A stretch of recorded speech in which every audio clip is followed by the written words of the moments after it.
I know good and well that if any of you have spent time on the internet since February 25th, you are tired of hearing about or seeing Elden Ring, but tough shit! I am excited because we are here, ladies and gentlemen, breaking down the game that will receive damn near all of my attention for the foreseeable future. I've played just about every game in the soulsborne category, but I know Elden Ring is the first true Souls game for quite a lot of people. So I'll be breaking it down in such a way that both newcomers and veterans alike can understand. Anyway, to start things off, we've already looked into Bandai Namco's history during the Scarlet Nexus breakdown, so let's turn our attention to From Software. From Software was founded in 1986 by Naotoshi Zin as a developer of productivity software, basically a suite of programs for things like word processing, spreadsheets, graphs, and the like. The very first game they developed was King's Field, released in December of 1994. However, we are not here to talk about the studio as a whole. The games we're concerned with were made by the god himself, Hidetaka Miyazaki. Hidetaka joined From Software as a planner shortly before Armored Core 4 came out, which is the best game in the Armored Core series from what I hear. Once he got his feet wet as director, he made Demon Souls in 2009. The titular beginning of the Soulsborne collection of games was a whole ass decade ago. I think I just felt wrinkles form in my face. Anyway, Hidetaka continued his series of soul-crushing yet immensely fulfilling games with Dark Souls in 2011 and Dark Souls 2 in 2014. The following year, The Born was put into Soulsborne with the release of Bloodborne, which was largely considered the single must-play game on the PlayStation 4, a statement that I can certainly agree with. He then blessed us with Dark Souls 3 in 2016, which is my second favorite Soulsborne game after Bloodborne. Next up was Sekiro: Shadows Die Twice in 2019, which borrowed elements of the Souls games and Bloodborne in order to craft a uniquely samurai-inspired experience that I have yet to play. With all that experience under his belt, Hidetaka called up fantasy writer George R.R. Martin for the critically acclaimed collaboration of the century, Elden Ring. All of the Souls games have amazing lore or backstories that you have to do a little digging to uncover, but the game's premise is usually straightforward. In this case, there were once two artifacts of immeasurable power. One was called the Elden Ring, and it was protected by a demigod named Godwyn the Gold. The second artifact, the Rune of Death, was kept hidden away by Godwyn as well. Those touched by the grace of the Elden Ring were given life, in a sense, and the Rune of Death's power made it so those who lost the grace of the Elden Ring stayed dead once they died. Godwyn, and another demigod named Queen Marika, enforced the Golden Order, which from what I understand was a collection of laws to be followed by all who inhabited the Lands Between, in order to ensure some measure of peace. One night, which would come to be called the Night of the Black Knives, Godwyn the Golden was assassinated and the Elden Ring was destroyed. This string of events came to be known as the Shattering. Queen Marika went missing and her demigod offspring claimed the shards of the Elden Ring, called Great Runes, only to be instantly corrupted by their newfound power and wage war on one another, a war that nobody would win. Your character is one of many exiles of the Lands Between, referred to as Tarnished, a name given to individuals who lost the Elden Ring's grace, meaning died. Now that there is no more Elden Ring and the Rune of Death is nowhere to be found, you and your fellow Tarnished have been resurrected and brought back to the Lands Between. With no demigods around to enforce the Golden Order, you are free to do what you want, namely, collect the Great Runes, reform the Elden Ring, and become the new Elden Lord.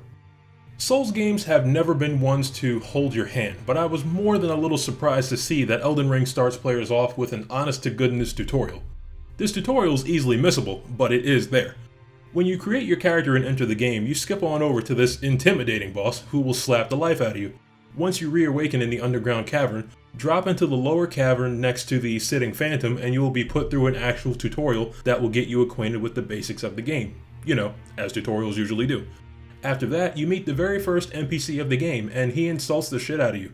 Well, man, the homie said you ain't got no bitches. I need you to prove these niggas wrong, because I'm trying to vouch for you, but the homie said you ain't got no bitches. Sites of Grace are save points, and some of them will use light to point you in the right direction, story-wise. Unlocking 4 or more Sites of Grace will have you meet Melina, who, once you agree to partner with her, will allow you to level up your character and gain the most important companion in the entire game, Torrent, your trusty steed. Following that, you are pretty much left to your own devices until you gain items that unlock other features like crafting or weapon modifications. All tutorials can be referenced in the last tab of your inventory in case you need a refresher. After your first attempt at fighting a story boss, Melina will get you access to the Round Table Hold, which is essentially the main hub. The hold will come to be filled with various NPCs with their own questlines, merchants who will sell you all manner of things, as well as a few dark secrets to be uncovered. The most useful people here are the blacksmith and Roderika. Once you fulfill Roderika's request at Stormhill, you can tell her to head to the Round Table Hold and then ask the blacksmith to teach her spirit tuning. You can meet a mysterious witch named Rena next to the first merchant you meet. She gives you a spirit calling bell and the lone wolf's ashes to start you off. The bell is used to summon spirits to aid you in particular locations, and the strength of these spirits can be upgraded through Roderika's spirit tuning. The next important tool for your journey is your world map. The Lands Between is split into distinct regions, the first of which is Limgrave. When you first try to view your map, all of it will be clouded. You'll need to find map fragments in order to reveal the entire region, showing you exactly where you're going and where you probably like to go. I made good use of the pins and icons to mark locations of interest like merchants or an important NPC's current whereabouts. Sites of Grace are the only true save points throughout the game aside from the Round Table Hold, as enemies can't attack you and won't even notice you while you're at one. Not to mention, the Lands Between is littered with sites of grace and they are mostly easy to find.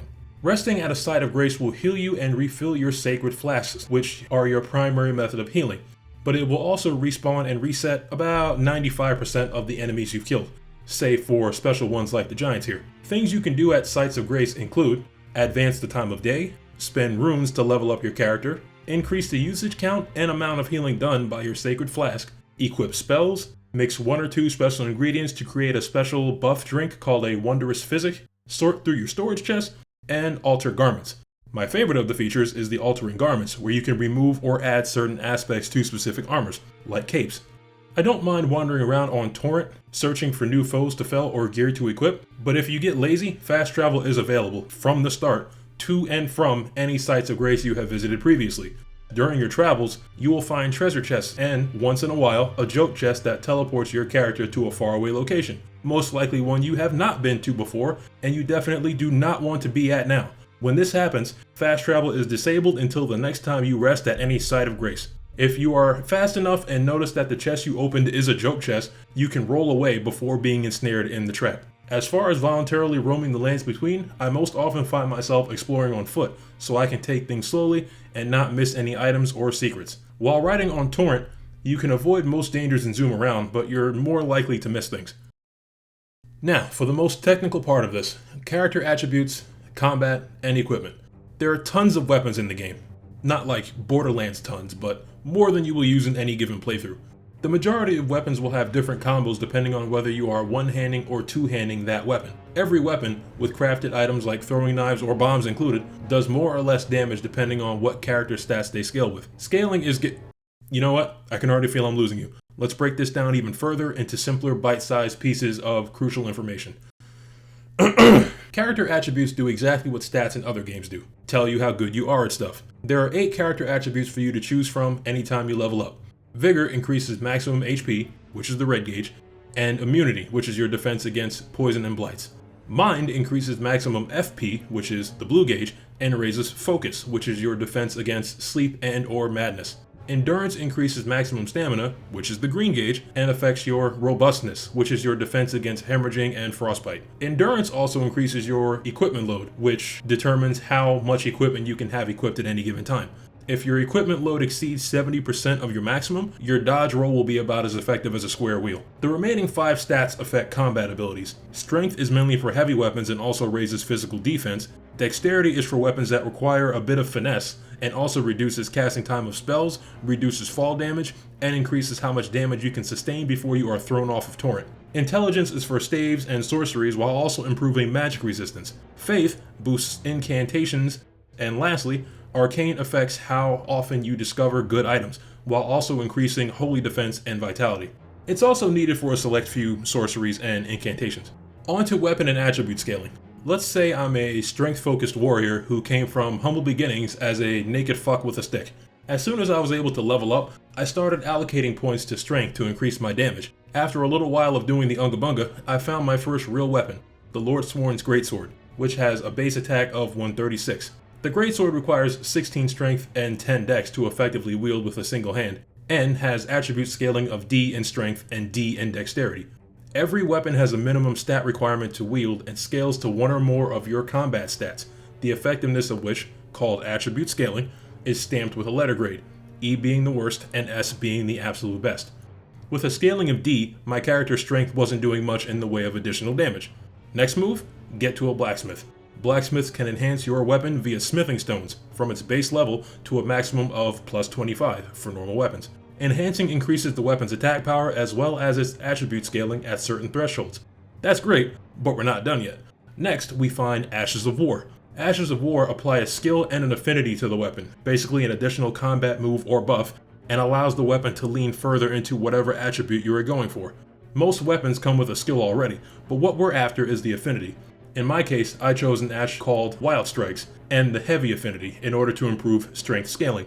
Now, after a few more rounds of strengthening, my strength scaling on the Lordsworn Greatsword is B, and my additional damage is looking better. But Jason, what if I want to be a badass samurai with a bow as my secondary weapon? That's fine. Katanas and bows are dexterity based and you can drop some points into endurance to keep up your attacking and dodging. But Jason, what if I want to be a magic user? From what I hear, magic users have the easiest time. Just focus on your mind attribute, balance between intelligence or faith with a little arcane, and leave some points for endurance so that you have the stamina to run away from close combat. Just remember, nothing is stopping you from consulting the wiki beforehand in order to get the most out of your build. Even though I tried my best to simplify it, the explanation is still indeed technical, but the process itself is a lot more instinctive since the game gradually introduces you to each of those aforementioned mechanics. Not only that, there are 10 classes to choose from when creating a character, so you could easily look at the starting attributes of each class and know exactly which ones you need to focus on during your playthrough. You can access the explanation of each character attribute or resistance at any time from your status menu in case you forget what any of them do. A word of caution. You are not able to respec your attribute points until after you complete Raya Lucaria Academy up in the Northwest. Attribute points are semi-important to apply correctly for your build and you should try not to waste any of them. If you think you fucked up your build, you can use any of the numerous equipable talismans, consumable buffs, or cooperative help to assist your progress. Remember, there's no shame in summoning help for a boss. I enjoy a solo playthrough of a Souls game as much as the next dude, but co-op play is when these games are at their most fun. Tarnished are walking, mostly talking, armories. You can switch between 3 weapons in your right hand and 3 weapons in your left hand. If one of those weapons is a bow of some kind, you can equip 2 types of ammunition. Armor comes in 4 parts: helmet, chest, legs, and gloves. Next, we have talismans, which are little trinkets that provide a wide array of bonuses when equipped, and by the endgame you'll be able to equip up to 4 of them. Lastly, you have 10 quick item slots. I try to keep my quick items down to the necessary few depending on the area I'm in. As I mentioned earlier, all equipped weapons and armor add to your total equipment load, and when your load passes 70% of its maximum, your dodge roll will become a dodge crawl. Fortunately, your equipment load is not an issue when riding Torrent. Before I forget, we should probably talk about co-op. As was the case with other Soulsborne games, in order to access online play, you need 2 items. One is a tool, and one is to spend. In Elden Ring, the tool is called Tarnished Furrowed Finger, and the expendable is the Furrow Calling Finger Remedy. These pertain specifically to cooperative play. There are identical items that pertain to PvP, but I avoid PvP in Soulsborne games, so I won't be talking about those. The simplest way I can explain it is, when you use the Furrow Calling Finger Remedy, that opens a door to your game, so to speak, allowing 2 other players to join your session in order to defeat the boss in the immediate area. However, that open door also allows for an enemy player to invade with the intention of killing you and jacking all your runes. If you're not confident in your ability to confront the invader, the best way to avoid getting invaded by players is to play the game in offline mode. PvP and co-op go hand in hand in the Soulsborne games, and that's just how it is. Co-op players are awarded any drops from enemies, any crafting materials that are around, as well as all the runes that come from defeated enemies or bosses. If you yourself want to join sessions of others, you can use the Tarnished Furrowed Finger to place your summon sign down in that specific spot for other players to use in order to summon you, or use another item called the Small Golden Effigy, which will cast your summon sign to a bunch of other co-op seeking players in the same general region as you. Think of it as initiating matchmaking, just on a smaller scale. If you are playing offline and need co-op assistance, speaking with or taking part in the quest lines of certain NPCs will have them assist you at certain bosses, or invade you as an enemy in some cases. Obviously, NPCs will be much less situationally aware than actual players, but at least they'll make for a great distraction. As I mentioned before, co-op is only possible in an area where there is a boss to defeat, so unfortunately, you can't gallop across the lands between with your homies in tow. If you want to play with a specific person, you can set a session password in the multiplayer menu, and your game will only show summon signs from other online players using that same password. Other online features include bloodstains and the infamous message system. Bloodstains show where other players have died, and you can activate their bloodstain in order to see the 10 seconds that lead up to their death, giving you advance notice of environmental traps or enemies waiting to ambush you. The messaging system, however, can be a blessing and a curse. Players can use an item called Tarnished Wizened Finger to scrawl messages into the ground, which are assembled using words and phrases. Think of it like typing a message by only using full words as opposed to letter by letter. These messages can be used to leave hints for other players, warn players of enemies ahead, or goad players into making fatal mistakes like jumping off of cliffs. Common sense will help you avoid the latter. While online, you can also see white after images of players progressing through the same area as you and what they are up to, possibly giving you some sense of direction through hazardous locales. Some quick tips for combat may come in handy when you get started, so here are some things you need to know and some things I've learned. When you enter combat, the lock-on is so incredibly helpful, especially if you use ranged attacks or throwable items, because it, of course, automatically targets whatever enemy you're currently targeting. With melee, this makes fishing for backstabs on human enemies a lot safer. Shields are great. If you use a shield, make sure you know what it will block and what it won't.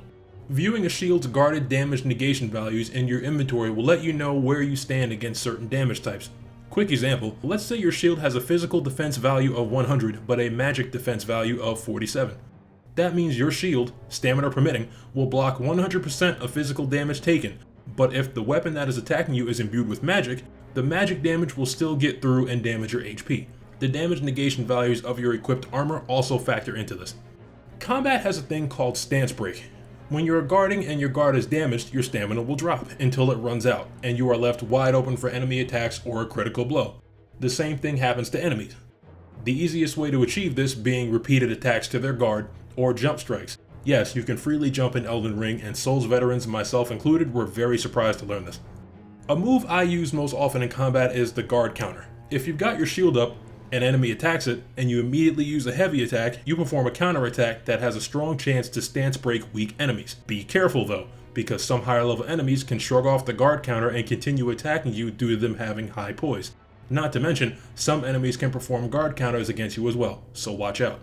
Poise is a long-time feature of the Souls games. It is essentially a numerical value that determines how easily you become staggered from an attack and how easily you can stagger enemies with your attacks.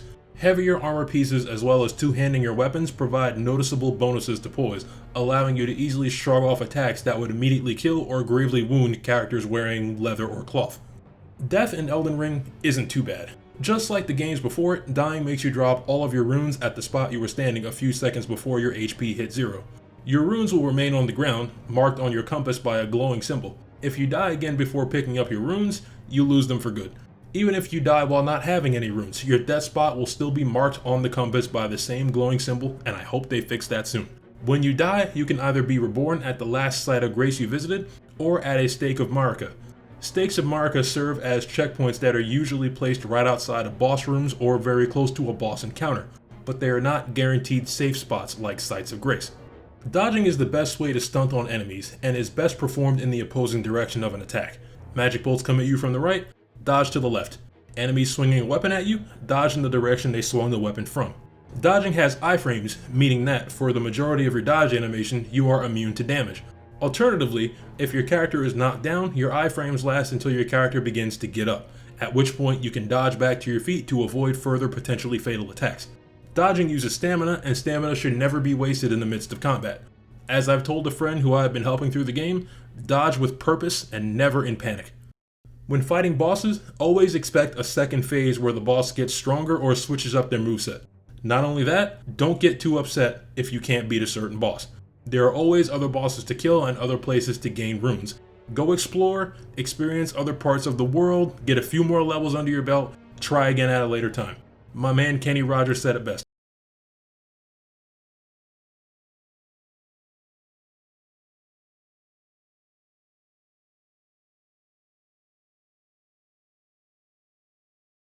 Be mindful of weaknesses and resistances. Weapons cause damage through slashing, piercing, striking, or elements. An enemy coated in rocks, like these miners, can deflect slashing weapons. An enemy mired in death, like these undead spearmen, recoil when hit with holy damage. Knowing your enemy is the easiest way to come out on top in any fight. One more thing, and this is more of a statement of fact. Combat on horseback is fucking legendary, especially against large enemies or bosses. As someone who thoroughly enjoys fantasy settings, being a mounted knight facing off against a dragon like this is the tightest shit to me. So far, I am very many hours into my quest to become the next Elden Lord. It is very difficult to overstate how exemplary this game is. The exploration is thrilling and rewarding. The NPCs, while few in number, are all memorable and all important. The combat, while it has a somewhat steep learning curve for new Souls players, is a power trip when you get the hang of it. There's so much more I could talk about, but then this video will be 45 minutes long and I really do not want to do that much editing. I want to do nothing else but search every nook and cranny of the lands between, modifying my build to try new abilities, fighting each of the game's 83 bosses, and doing everything all over again in New Game Plus. This game has me hooked, and even after each agonizing death I suffer, I'm loving every minute of it. Twice over, I would say Elden Ring is well worth the price of admission. If you head over to Green Man Gaming using the link in the description, you can get it on sale. To check out the character creator or a good chunk of gameplay, check the video description or wait until the end of the video. Now, if you guys don't mind, it's time for this Tarnish to get back to roaming the lands between. If you enjoyed the video, leave a like, subscribe if you want to see more like it, and make sure you hit that bell icon to be notified of every new upload. This has been Cygnus Jason, and I will catch you all on the game side.